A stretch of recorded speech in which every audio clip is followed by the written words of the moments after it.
संकराय प्रमादेन संपदितम् हितेन सत्सभाज्येन होतु ते जयमङ्गलान्ते।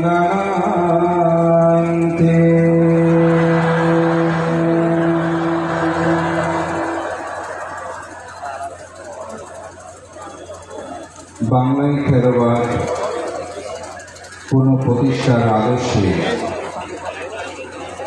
মহান অগ্রনায়ক পরম শ্রদ্ধেয় পূতচরিত প্রথম সংঘরাজ সারমেয় মহোৎসবের মহোদয় 1864 সালে এই দেশে যে পুনঃজাগরণী পুনঃথেরোবাদ প্রতিষ্ঠা করেছেন, সেই আদর্শের প্রতি গভীর শ্রদ্ধায়, আদর্শ চিন্তা চেতনায় যিনি জীবনকে উৎসর্গিত করেছেন, সেই পরম শ্রদ্ধেয় রাউজান কেন্দ্রীয় বিমলানন্দ বিহারের সুযোগ্য বিহারাধ্যক্ষ, বাংলাদেশ সংঘরাজ ভিক্ষু মহাসভার মহামান্য উপসংঘরাজ, বাংলাদেশি বৌদ্ধদের দ্বিতীয় সর্বোচ্চ ধর্মীয় গুরু উপসংঘরাজ পরম শ্রদ্ধেয় স্মৃতিধর ডক্টর শিলানন্দ মহাতের মহোদয়ের জাতীয় অন্ত্যেষ্টিক্রিয়া অনুষ্ঠানের আজকের সকালবেলার পরমারাধ্য সভাপতি মহামান্য উপসংঘরাজ ত্রিপিটক বিশারদ পরম শ্রদ্ধেয় সদ্ধর্ম বারিধি ভদন্ত প্রিয়দর্শী মহাতের মহোদয়, অনুষ্ঠানের প্রধান অতিথি, বিশেষ অতিথিবৃন্দু, মুখ্য আলোচক, বিশেষ ধর্মদেশক প্রমুখ মাননীয় মহান সংঘ উদ্বোধক সহ মহান সংঘের প্রতি বিনম্র চিত্তে শ্রদ্ধা অর্ঘ্য বন্দনা নিবেদন করছি। আপনাদের সকলের প্রতি মৈত্রী চিত্তে পুণ্যদান আশীর্বাদ এবং পরম শ্রদ্ধেয় ভান্তের পূতচরিতের প্রতি বিনম্র চিত্তে শ্রদ্ধা অর্ঘ্য বন্দনা নিবেদন করছি।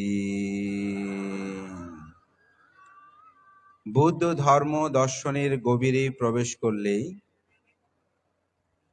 দুটি লাইনের একটি ভাবার্থের গভীরতা আছে। বুদ্ধের তার ধর্ম দর্শনের সে দুটি কথাই একজন মানুষ যখন উপলব্ধি করতে পারে, তখন তিনি সমগ্র পঞ্চকাম গুণকে পরিত্যাগ করে বৈরাগ্যময় জীবনে বৈরাগ ধর্মের প্রতি তার জীবনকে ধাপমান করে। সে দুটি বিষয় কি? ইমাস্মিং ইদাং ইপাস্মিং সাতি ইদাং হতি, ইমাস্মিং আসাতি ইদাং না হতি। এই পৃথিবীতে যাহা কিছু উৎপন্ন হয় তার প্রত্যেকটির একটি কারণ আছে। যখন সে কারণটি থাকে না, তখন আর কোনো কিছুর উৎপত্তি হয় না। এটি হচ্ছে বুদ্ধ ধর্ম দর্শনের একেবারে গভীর। পৃথিবীতে অবিদ্যার কারণেই মানুষের উৎপত্তি হয়, অবিদ্যার কারণেই সেই ফলটি ভোগ করে। আবার অবিদ্যা যখন থাকে না, তখন তার আর উৎপত্তি হয় না। এটি হচ্ছে বুদ্ধ ধর্ম দর্শনের একেবারে গভীর উপলব্ধির কথা। পরম শ্রদ্ধেয় শিলানন্দ মহোৎসবের মহোদয় এই সত্যের আলোকেই তিনি বিরাগ ধর্ম সেই শ্রেষ্ঠত্বটাকে তিনি গ্রহণ করেছিলেন, যার কারণে তিনি ৭৪টি বছর তার পবিত্র ভিক্ষু জীবন অতিবাহিত করেছেন। যখন আজকের স্বাগত ভাষণে এই হিসাবটি এখানে হচ্ছিল, আমরা ভাবছিলাম আমাদের বয়সের দ্বিগুণ সময় তিনি ভিক্ষু জীবন যাপন অতিবাহিত করেছেন। এটি কম কথা নয়। তাই জন্যই ধর্মপদে একটি কথা আছে, ধাম্ম রাম ধাম্ম রাসু ধাম্ম অনুবিচিন্তিয়াং ধাম্মাং অনুসারা ভিক্ষু সাদ্ধাম্মাং না পারে হায়াতি। যে ভিক্ষু প্রতিনিয়ত ধর্ম চিন্তা করে, ধর্মের মধ্যে অনুরক্ত হয়, প্রতিনিয়ত ধর্ম অনুশীলন করে, সেই ভিক্ষু কখনো সদ্ধর্ম থেকে চ্যুত হয় না। পরম শ্রদ্ধেয় শিলানন্দ মহস্তবীর মহোদয় তিনি আজীবন এই সদ্ধর্মে অনুরক্ত ছিলেন, সদ্ধর্ম অনুশীলন করেছেন। তার জীবনকে তিনি ধন্য হওয়ার পথে তিনি অতিবাহিত করেছেন। মানব জীবনকে সার্থক করার জন্য তিনি প্রতিনিয়ত শীল সমাধি প্রজ্ঞার অনুশীলন করেছেন। এটি সর্বজন বিদিত। আজকে এখানে বারংবার তার গুণকীর্তন এখানে সম্পাদিত হচ্ছে। পরম শ্রদ্ধেয় শিলানন্দ মহাতের মহোদয় আমার পরম একজন গুরু সদৃশ্য, আচার্য সদৃশ্য। আমি শ্রদ্ধার অর্ঘ্য হলেই বেদমূলেই অর্ঘ্য নিবেদন করতাম। আমি বাংলাদেশ সংঘরাজ ভিক্ষু মহাসভার দায়িত্বকালীন সময়ে একটি দুঃসময়ে তিনি আমাকে এবং বাংলাদেশ সংঘরাজ ভিক্ষু মহাসভাকে আমি মনে করি সর্বোত্তক তিনি সহযোগিতা করেছেন বললে অত্যুক্তি হয় না। বিশেষ করে বাঁশখালী জলদি কেন্দ্রীয় ধর্মরত্ন বিহারের একটি সমস্যাকে সমাধানের কল্পে সেখানে একজন সার্বজনীন গ্রহণযোগ্য ভিক্ষুর প্রয়োজন ছিল। সেখানে সংঘরাজ ভিক্ষু মহাসভা আমরা নির্বাচিত করেছিলাম সেই শ্রদ্ধেয় শিলানন্দ ভান্তের। এই নামটি প্রস্তাব করার সাথে সাথে উভয় পক্ষ তারা সম্মতি জ্ঞাপন করেছিলেন এবং শ্রদ্ধেয় ভান্তে সেখানে গিয়ে শান্তি প্রতিষ্ঠায় তিনি অগ্রণীয় ভূমিকা প্রতিপালন করেছেন। তবে এটাই সত্য যে মাঝে মধ্যে একটি কথা আছে যে কোনো ক্ষেত্রে মানুষ নড়াচড়া করলে তার উন্নতি শ্রীবৃদ্ধিটা আরো বেড়ে যায়। আমি সেই ক্ষেত্রে বলবো, শ্রদ্ধেয় শিলানন্দ ভান্তে যখন বাঁশখালীতে গেলেন তখন বাঁশখালী আপামর জনসাধারণের শ্রদ্ধার বেদিমূলে শ্রদ্ধেয় ভান্তে খুব কাছে পাওয়ার সৌভাগ্য হয় এবং সেখানের সন্তানরা যারা থাইল্যান্ডে অবস্থান করছেন সেখানে বিশেষ করে আজকে শ্রদ্ধেয় দেবমিত্র ভান্তে এটা বলেছেনই যে তারা চিন্তা করছেন উপসংঘরাজ এখানে এসেছে, ভান্তে যে অনারেবল ডক্টরেট ডিগ্রি উপাধিতে পেয়েছেন সেখানে কিন্তু বাঁশখালীর সেই সন্তানরা সেখানে অগ্রণী ভূমিকা রেখে ভান্তের জীবনী সেখানে তারা যে কোনো পদক প্রাপ্ত হওয়ার পূর্বে আসলে প্রোফাইলটা জমা দিতে হয়, সেখানে তারা সেটা অগ্রণী ভূমিকা প্রতিপালন করেছিলেন এবং ভান্তে অত্যন্ত সম্মানের সাথে সেই সম্মাননা গ্রহণ করেছিলেন। এবং পরবর্তীতে আমাদের শ্রদ্ধেয় মৈত্রীপ্রিয় ভান্তে আমি বলবো তার এই অপরিসীম একটি ত্যাগও ছিল যে তার হাতে গড়া সেই বিমলানন্দ প্রতিষ্ঠান তিনি ত্যাগ করে যখন শান্তিময় বিহারে চলে যায়, অত্যন্ত রাজন বিমলানন্দ বিহারের বা রাজনবাসী বুদ্ধিমত্তার পরিচয় দিয়ে এই মহান সঙ্গ গুরুকে রাজন কেন্দ্রীয় বিমলানন্দ বিহারের অধ্যক্ষ পদে বরিত করে আমি মনে করি ভান্তেকে সম্মানিত করেছেন, নিজেরাও গৌরবান্বিত হয়েছেন। এবং আজকের যে বর্ণাঢ্য অনুষ্ঠান মেলা আমি মনে করি সেটা সম্ভব হয়েছে এই জন্যই। শ্রদ্ধেয় ভান্তে অত্যন্ত বিনয়ের প্রতি শ্রদ্ধাশীল ছিলেন এবং আদর্শের প্রতি অত্যন্ত গৌরবশীল ছিলেন।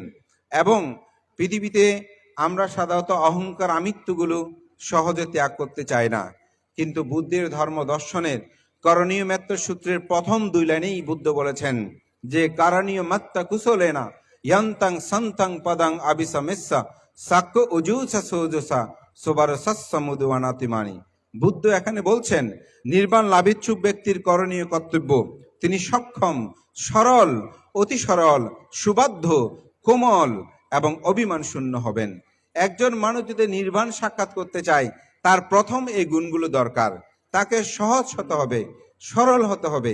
আমাদের শ্রদ্ধেয় ভান্তে সেরকম সহজ সরল গুণপনা সম্পূর্ণ মানুষ ছিলেন।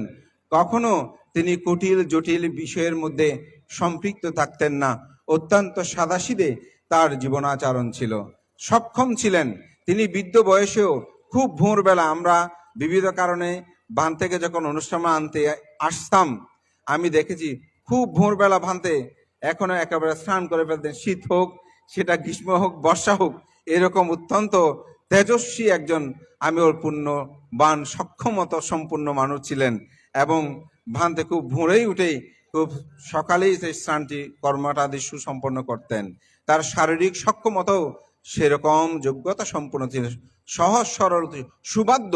তিনি বিনয়ের প্রতি সুবাধ্য ছিলেন বলেই এটা সর্বজন তিনি একটি জায়গায় ভিক্ষু হলেও পরবর্তীতে মহামান্য সে সঙ্গরাজ সারবেদ মস্তবীর এদেশে তেরোপার আদর্শের পুনর্জাগরণ ঘটিয়েছিলেন।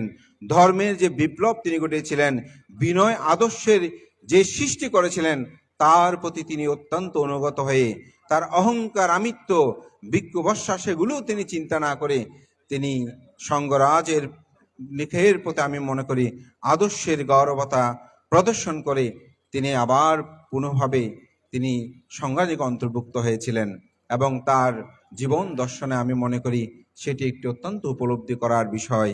আমরা অনেকেই হয়তো সেটা পরিত্যাগ করতে চাই না বলেই আমাদের অহংকার অহমিকায় আমরা অনেক সময় নিমজ্জিত হই। তা আমি মনে করি পরম শ্রদ্ধেয় আমাদের শিলানন্দ মস্তবীর মহোদয়ের জীবন দর্শন অনেকগুলো বিষয়, শিক্ষণীয় বিষয় আছে। আমি সেদিকে না গিয়ে বান্তের প্রতি বিনম্র শ্রদ্ধা অর্ঘ্য বন্দনা নিবেদন করছি। বান্তের সাথে বিশেষ করে প্লো গ্রাউন্ড মাঠে যখন বান্তের জন্ম জয়ন্তী আমরা উদযাপন করেছিলাম, তারপর থেকেই ভান্তের সাথে হৃদ্ধতা, তার স্নেহ আদর্শ এবং আশীর্বাদ লাভ করা আমার সৌভাগ্য হয়েছে। তাই ভান্তের প্রতি বিনম্র চিত্তে শ্রদ্ধার্ঘ্য বন্দনা নিবেদন করি।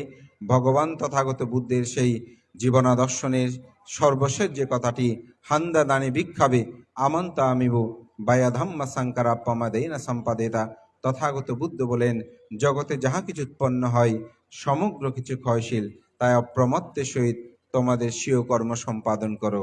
এটি আমাদের সকলের অনুধাবনযোগ্য। পৃথিবীতে সকল কিছু ক্ষয় হবে, এই সত্যের আলোকে আমরা নিমজ্জিত হয়ে আমরা যেন সদা জাগ্রত থাকি। ভালো কর্ম, কুশল কর্ম, সৎকর্মগুলো যেন আমরা প্রতিনিয়ত সম্পাদন করি, এই প্রত্যয় ব্যক্ত করে মহান সঙ্ঘকে বন্দনা জানিয়ে আপনাদের সকলে উত্তর শ্রীবৃদ্ধি কামনা করে পরম শ্রদ্ধেয় শিলানন্দ ভান্তের প্রতি বিনম্র শ্রদ্ধার্ঘ্য বন্দনা নিবেদন করে আয়োজকদের এই বর্ণাঢ্য অনুষ্ঠানের আয়োজন মালার সুচারুতা একজন ভিক্ষুর প্রতি যে গভীর শ্রদ্ধার্ঘ্য নিবেদন করেছেন, তার জন্য আমিও সংঘের পক্ষ থেকে, ব্যক্তিগত পক্ষ থেকে কৃতজ্ঞতা জানিয়ে আপনাদের সকলে উত্তর শ্রীবৃদ্ধি কামনা করে আমার ধর্মকথা, স্মৃতিচারণ কথা শেষ করছি। জগতের সকল প্রাণী সুখী হোক। জয়ত শিলানন্দ।